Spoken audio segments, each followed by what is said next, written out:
জানিস তোরা, তানহার মা তানহাকে ডাল রান্না করতে দিয়েছে। তানহা ডালটা পুড়িয়ে ফেলেছে। কি রে তানহা, কি করে পুড়লো তোর 1 কিলো ডাল? একেই বর্ষাকাল, তার উপরে আবার টিনের চাল, তার নিচে বসে রাঁধছিলাম 1 কিলো ডাল। হঠাৎ উড়ে এলো একটা কালো বাল। বালটা হাতে নিয়ে ভাবতে থাকলাম, এটা কার বাল? এটা কি রুমির বাল? না, রুমির এখন যৌবনকাল, তার হবে কালো কুচকুচে বাল।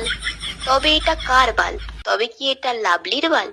না, লাভলির এখন মাসিক কাল, তার হবে রক্ত মাখা বাল। তবে এটা কার বাল? তবে কি এটা মিষ্টুর বাল? না, মিষ্টুর এখন বয়সকাল, মিষ্টুর হবে সাদা সাদা বাল। তবে এটা কার বাল? তবে কি এটা রুমির বাল? হ্যাঁ, রুমির এখন যৌবনকাল, তারই হবে কালো কুচকুচে বাল। এটা ভাবতে ভাবতে পুড়ে গেল আমার 1 কিলো ডাল।